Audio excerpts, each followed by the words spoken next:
ರಾಜ್ಯದಲ್ಲಿ ಸರ್ಕಾರಿ ಖಾಲಿ ಹುದ್ದೆಗಳ ಭರ್ತಿಗೆ ವಿಘ್ನ ಎದುರಾಗ್ತಾ ಇದೆ. ಖಾಲಿ ಹುದ್ದೆಗಳ ಭರ್ತಿಗೆ ಒಳ ಮೀಸಲಾತಿ ಹೊಡೆತ ಕೂಡ ದೊಡ್ಡ ಪೆಟ್ಟು ಕೊಡ್ತಾ ಇದೆ. ಒಳ ಮೀಸಲಾತಿ ಅನುಷ್ಠಾನದವರೆಗೂ ಕೂಡ ಆಗೋದೇ ಇಲ್ವಾ? ಹಾಗಾದ್ರೆ ಸರ್ಕಾರಿ ಖಾಲಿ ಹುದ್ದೆಗಳ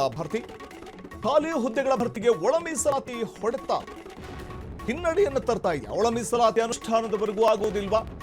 ಸರ್ಕಾರಿ ಖಾಲಿ ಹುದ್ದೆಗಳ ಭರ್ತಿ 56,000 ಹುದ್ದೆಗಳ ಭರ್ತಿಗೆ ಬಜೆಟ್ನಲ್ಲಿ ಘೋಷಣೆ ಮಾಡಲಾಗಿತ್ತು. 17,000 ಹುದ್ದೆಗಳ ಭರ್ತಿಗೆ ಮುಂದಾಗಿತ್ತು ಗೃಹ ಇಲಾಖೆ.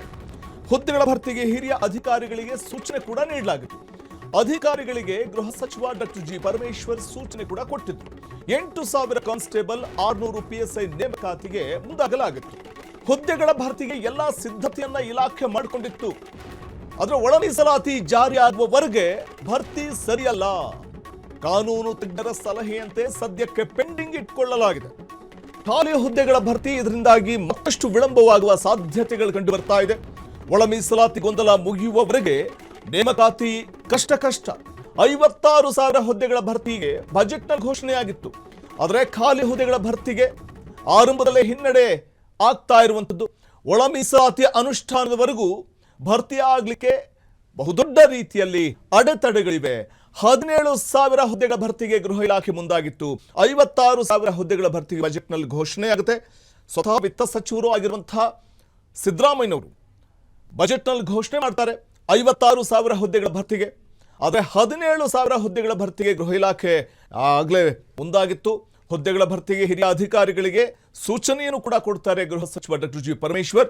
ಅದರಲ್ಲಿ 8,000 ಕಾನ್ಸ್ಟೇಬಲ್ 600 PSI ನೇಮಕಾತಿಗೆ ಮುಂದಾಗಲಾಗಿತ್ತು. ಅದರ ಹುದ್ದೆಗಳ ಭರ್ತಿಗೆ ಎಲ್ಲ ಸಿದ್ಧತೆಯನ್ನು ಮಾಡಿಕೊಂಡಿದ್ದಂತಹ ಇಲಾಖೆ ಒಳ ಮೀಸಲಾತಿ ಜಾರಿಯಾಗುವವರೆಗೆ ಭರ್ತಿ ಸರಿಯಲ್ಲ ಅನ್ನುವಂಥ ನಿರ್ಧಾರಕ್ಕೂ ಬರುತ್ತೆ. ಇನ್ನು ಕಾನೂನು ತಜ್ಞರ ಸಲಹೆಯಂತೆ ಸದ್ಯಕ್ಕೆ ಪೆಂಡಿಂಗ್ ಇಡಲಾಗಿದೆ. ಈ ಬಗ್ಗೆ ಮತ್ತಷ್ಟು ಮಾಹಿತಿಯನ್ನ ಪಡೆಯೋಣ. ನೇರ ಸಂಪರ್ಕದಲ್ಲಿದ್ದಾರೆ ನ್ಯೂಸ್ ಡೆಸ್ಕ್ ಇಂದ ನಮ್ಮ ಪ್ರತಿನಿಧಿ ಮಾರುತಿ. ಒಂದು ಕಡೆ ರಾಜ್ಯ ಸರ್ಕಾರಿ ಹುದ್ದೆಗಳ ಖಾಲಿ ಇರುವಂತಹ ಹುದ್ದೆಗಳ ಭರ್ತಿಯ ವಿಚಾರದಲ್ಲಿ ಒಳ ಮೀಸಲಾತಿ ವಿಚಾರವೇ ಯಾವ ರೀತಿ ಅಡೆತಡೆ ಆಗ್ತಾ ಇದೆ ಅಂತ ಆರಂಭದಲ್ಲೇ ವಸಂತ್, ಏನೋ ಈಗಾಗಲೇ ಒಳ ಮೀಸಲಾತಿ ಕಾಂಗ್ರೆಸ್ ಸರ್ಕಾರದ ಸಾಕಷ್ಟು ಒಂದು ರೀತಿ ಸಂಕಷ್ಟಕ್ಕೆ ಸಿಲುಕಿರುವಂಥದ್ದು. ಯಾಕೆಂದರೆ ಈ ಕಡೆ ಒಳ ಮೀಸಲಾತಿ ಜಾರಿಗೂ ಸಾಕಷ್ಟು ಪಕ್ಷದಲ್ಲೇ ಈ ಸಚಿವರಾಗಿರ್ಬೋದು ಮತ್ತು ಶಾಸಕರು ಕೂಡ ವಿರೋಧ ಮಾಡ್ತಿದ್ದಾರೆ. ಅದೇ ರೀತಿ ಕೆಲವೊಬ್ಬರು ಕೂಡ ಒಳ ಮೀಸಲಾತಿ ಜಾರಿಗೆ ಕೂಡ ಒತ್ತಡ ಹಾಕ್ತಿರೋಂಥದ್ದು. ಈ ಹಿಂದೆ ಕೂಡ ಏನು ಉದ್ಯೋಗಾಕಾಂಕ್ಷಿಗಳು ಕೂಡ ಸಾಕಷ್ಟು ಉದ್ಯೋಗ ಅವಕಾಶಗಳಿದ್ರು ಕೂಡ ನೇಮಕ ಮಾಡ್ಕೊಳ್ತಿಲ್ಲ ಅಂತೇಳಿ ಸಾಕಷ್ಟು ಹೋರಾಟನ ಮಾಡಿದರು.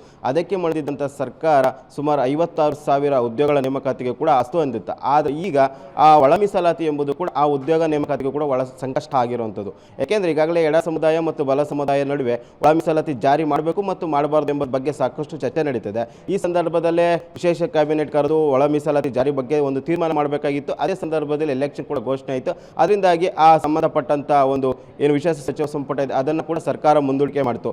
ಈಗ ಉದ್ಯೋಗಾಕಾಂಕ್ಷಿಗಳಿಗೆ ಸಾಕಷ್ಟು ಸಂಕಷ್ಟದಲ್ಲಿ ಸಿಕ್ಕಿರುವಂಥ ಇದೇ ಸಂದರ್ಭದಲ್ಲಿ ಒಳ ಮೀಸಲಾತಿ ಕೂಡ ಒಂದು ರೀತಿಯಾದ ಪೆಟ್ಟನ್ನು ನೀಡ್ತಾ ಇರುವಂಥದ್ದು. ಯಾಕೆಂದರೆ ಒಳ ಮೀಸಲಾತಿ ಜಾರಿ ಆಗುವವರೆಗೂ ಏನು ಉದ್ಯೋಗಾಕಾಂಕ್ಷಿಗಳ ನೇಮಕಾತಿ ಸಾಕಷ್ಟು ಸಂಕಷ್ಟ ಹಿನ್ನಡೆ ಆಗ್ತಿರುವಂಥದ್ದು. ಇದರ ಬಗ್ಗೆ ಕಾನೂನು ತಜ್ಞರ ಸಲಹೆಯನ್ನು ಕೂಡ ಈಗಾಗಲೇ ಸರ್ಕಾರ ಪಡೆದಿರುವಂಥದ್ದು. ಪ್ರಮುಖವಾಗಿ ನೋಡೋದಾದರೆ ಈಗಾಗಲೇ ಪೊಲೀಸ್ ಇಲಾಖೆಯಲ್ಲಿ ಸಂಬಂಧಪಟ್ಟಂತೆ PSI ಆಗಿರ್ಬೋದು ಮತ್ತು ಕಾನ್ಸ್ಟೇಬಲ್ ನೇಮಕಕ್ಕೆ ಈಗಾಗಲೇ ಸರ್ಕಾರ ಸಿದ್ಧತೆ ಮಾಡಿಕೊಂಡಿತ್ತು. ಅದಕ್ಕೆ ಸಂಬಂಧಪಟ್ಟಂತೆ ಏನು ಗೃಹ ಸಚಿವರಾದ ಪರಮೇಶ್ವರ್ ಕೂಡ ಸೂಚನೆಯನ್ನು ಅಧಿಕಾರಿಗೆ ಕೊಡ್ತಿದ್ರು. ಈಗಾಗಲೇ ನೇಮಕಾತಿಗೆ ಸಂಬಂಧಪಟ್ಟಂತೆ ಮೀಟಿಂಗನ್ನು ಕೂಡ ಆಗಿತ್ತು. ಆದರೆ ಈಗ ಏನು ಅದಕ್ಕೆ ಸಂಬಂಧಪಟ್ಟಂತೆ ಕಾನೂನು ತಜ್ಞರು ಸಹ ಒಂದು ಸಲಹೆಯನ್ನು ಕೊಟ್ಟಿರೋದು. ಅಂದರೆ ಒಳ ಮೀಸಲಾತಿ ಆಗುವವರೆಗೂ ಏನು ಒಂದು ರೀತಿಯಾದ ಉದ್ಯೋಗ ನೇಮಕಾತಿ ಆಗಬಾರ್ದು. ಇದು ಸಾಕಷ್ಟು ಸಮಸ್ಯೆಗಳಿಗೆ ಕಾರಣ ಆಗುತ್ತೆ. ಅದರಿಂದಾಗಿ ಅದಕ್ಕೆ ಒಂದು ಸ್ವಲ್ಪ ಬ್ರೇಕ್ ಹಾಕಬೇಕು ಅಂತ ಏನು ಕಾನೂನು ತಜ್ಞರು ಈಗಾಗಲೇ ಗೃಹ ಸಚಿವ ಇಲಾಖೆಗೆ ಮತ್ತು ಅದೇ ರೀತಿ ಪರಮೇಶ್ವರ್ಗೆ ಸೂಚನೆ ಕೊಟ್ಟಿದ್ದಾರೆ ಅಂತ ಕೂಡ ಹೇಳಲಾಗ್ತಿರೋದು. ಇದರಿಂದಾಗಿ ಏನು ಇಲ್ಲಿನ ಕೆಲವೇ ದಿನಗಳಲ್ಲಿ ಉದ್ಯೋಗ ಸಿಗುತ್ತೆ ಮತ್ತು ನೇಮಕಾತಿ ಆಗುತ್ತೆ ಅಂತ ಇದ್ದಂತಹ ಅಭ್ಯರ್ಥಿಗಳು ಇದೊಂದು ರೀತಿಯ ಸಂಕಷ್ಟ ಆಗಿರುವಂಥದ್ದು. ವಸಂತ, ಖಂಡಿತ ಮಾರುತಿ. ಯಾಕಂದ್ರೆ ಈಗ ಅಭ್ಯರ್ಥಿಗಳಿಗೆ ಕಾಡುವಂತಹ ಒಂದು ಪ್ರಶ್ನೆ ಅಂತಂದ್ರೆ ಸಹಜವಾಗಿ ವಯೋಮಿತಿ ಮೀರಿದಂಥ ಅಭ್ಯರ್ಥಿಗಳಿಗೆ ಸರ್ಕಾರ ಹೆಚ್ಚುವರಿ ಅವಕಾಶವನ್ನ ಕೊಡದೇ ಇದ್ರೆ ಅಥವಾ ನೀಡದೇ ಇದ್ರೆ ಅವರ ಭವಿಷ್ಯ ಏನಾಗಬಹುದು ಅನ್ನುವಂಥ ಪ್ರಶ್ನೆ ಕೂಡ ಉದ್ಭವ ಆಗುತ್ತೆ. ಈ ಒಂದು ಆತಂಕ ಅಭ್ಯರ್ಥಿಗಳಿಗೆ ಕಾಡುತ್ತಲ್ವಾ ಅಂತ. ಎಸ್ ವಸಂತ್, ಇದಕ್ಕೆ ಸಂಬಂಧಪಟ್ಟಂತೆ ಕೂಡ ಏನು ದಾವಣಗೆರೆ ಈ ಕಡೆ ಭಾಗದಲ್ಲಿ ಸಾಕಷ್ಟು ದೊಡ್ಡ ಮಟ್ಟದಲ್ಲಿ ಒಂದು ಹೋರಾಟನ ಸರ್ಕಾರ ವಿರುದ್ಧ ಏನು ಉದ್ಯೋಗಾಕಾಂಕ್ಷಿಗಳಾಗಿರ್ಬೋದು ಮತ್ತು ಈ ರೀತಿ ಇದ್ದಂತಹ ಎಲ್ಲ ವಿದ್ಯಾರ್ಥಿಗಳಿಗೂ ಸಾಕಷ್ಟು ದೊಡ್ಡ ಮಟ್ಟದಲ್ಲಿ ಹೋರಾಟ ಮಾಡಿದ್ರು. ನಮ್ಗೆ ಆದಷ್ಟು ಬೇಗ ಉದ್ಯೋಗಗಳನ್ನು ಕಲ್ಪಿಸಿಕೊಡಿ. ಯಾಕೆಂದರೆ ಸರ್ಕಾರದಲ್ಲಿ ಸಾಕಷ್ಟು ಭರ್ತಿ ಉದ್ಯೋಗಗಳಿದ್ರೂ ಕೂಡ ಇದು ಯಾವುದೇ ರೀತಿಯ ಕ್ರಮಗಳನ್ನು ಕೈಗೊಳ್ಳುತ್ತಿಲ್ಲ. ಯಾವುದೇ ಸರ್ಕಾರ ಬಂದರೂ ಇದೇ ರೀತಿ ಅನ್ಯಾಯ ನಮಗೆ ಮಾಡ್ತಿದೆ ಅಂತ ಸಾಕಷ್ಟು ಹೋರಾಟಗಳನ್ನು ಮಾಡಿದರು. ಈ ಹಿಂದೆ ಕೂಡ ಗೃಹ ಸಚಿವ ಪರಮೇಶ್ವರ್ ಮನೆ ಮುಂದೆ ಕೂಡ ಸಾಕಷ್ಟು ಏನು ಉದ್ಯೋಗಾಕಾಂಕ್ಷಿಗಳು ಕೂಡ ಏನು ಪೊಲೀಸ್ ಇಲಾಖೆಗೆ ಸಂಬಂಧಪಟ್ಟಂತೆ ಅವರು ಕೂಡ ಹೋರಾಟಗಳನ್ನು ಮಾಡಿದರು. ಮಾಡಿದ್ರು, ಆದಷ್ಟು ಬೇಗ ನಮಗೆ ಉದ್ಯೋಗವನ್ನು ಕಲ್ಪಿಸಿಕೊಡಿ ಅಂತ ಕೂಡ ಒತ್ತಾಯಗಳನ್ನು ಮಾಡಿದರು. ಇದಕ್ಕೆ ಸಂಬಂಧಪಟ್ಟಂತೆ ಸರ್ಕಾರವು ಕೂಡ ಒಂದು ತೀರ್ಮಾನ ಮಾಡಿತ್ತು. ಮೊನ್ನೆ ಬಜೆಟ್ ಅಧಿವೇಶನ ಸಂದರ್ಭದಲ್ಲೂ ಕೂಡ 56,000 ಉದ್ಯೋಗಗಳ ನೇಮಕಾತಿ ಮಾಡೋಕ್ಕೆ ಸಂಬಂಧಪಟ್ಟ ಅನುಮೋದನೆ ಕೂಡ ಮಾಡಿತ್ತು. ಆದರೆ ಈಗ ಒಳ ಮೀಸಲಾತಿ ಒಂದು ರೀತಿಯಾದ ಪೆಟ್ಟನ್ನು ಕೊಟ್ಟಿರುವಂಥದ್ದು. ಯಾಕೆಂದರೆ ಕಾನೂನು ತಜ್ಞರ ಸಲಹೆಯನ್ನು ಪಡೆದಿರುವಂತಹ ಗೃಹ ಇಲಾಖೆ ಈ ಸಂದರ್ಭದಲ್ಲಿ ಏನು ಒಳ ಮೀಸಲಾತಿ ಜಾರಿ ಆಗದೆ ಉದ್ಯೋಗ ನೇಮಕಾತಿ ಆಗಬಾರ್ದು, ಯಾಕೆಂದರೆ ಅದು ಮುಂದಿನ ದಿನಗಳ ಸಂಕಷ್ಟ ಆಗುತ್ತೆ ಅಂತ ಕೂಡ ಹೇಳಿರೋಂಥದ್ದು. ಈಗ ಏನು ವಯೋಮಿತಿ ಸಂಬಂಧಪಟ್ಟಂತೆ ಕೂಡ ಏನು ವಯೋಮಿತಿ ಸಡಿಲಿಕೆ ಕೂಡ ಈಗಾಗಲೇ ಸರ್ಕಾರ ಮಾಡಿದರೂ ಕೂಡ ಇದು ಮುಂದಿನ ಎಷ್ಟು ದಿನ ಹೋಗುತ್ತೆ ಎಂಬುದು ಕೂಡ ಆತಂಕ ವಿದ್ಯಾರ್ಥಿಗಳಲ್ಲಿ ಇರುವಂಥದ್ದು. ಯಾಕೆಂದರೆ ಈಗ ಇನ್ನು ಒಳ ಮೀಸಲಾತಿ ಜಾರಿ ಆಗಬೇಕು, ಅದರ ಬಗ್ಗೆ ಸಂಬಂಧಪಟ್ಟಂತೆ ಕ್ಯಾಬಿನೆಟಲ್ಲಿ ಚರ್ಚೆ ಆಗಬೇಕು.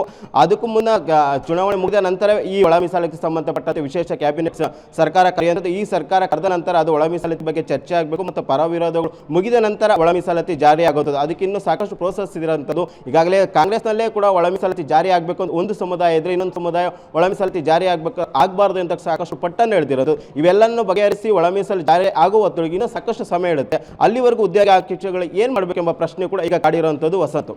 ಧನ್ಯವಾದ ಮಾರುತಿ ತಮ್ಮೆಲ್ಲ ಮಾಹಿತಿಗಾಗಿ. ಕ್ಷಣ ಕ್ಷಣದ ಸುದ್ದಿಗಳಿಗಾಗಿ ಫ್ರೀಡಂ ಟಿವಿ ಸಬ್ಸ್ಕ್ರೈಬ್ ಮಾಡಿ, ಲೈಕ್ ಮಾಡಿ ಹಾಗೂ ಫಾಲೋ ಮಾಡಿ.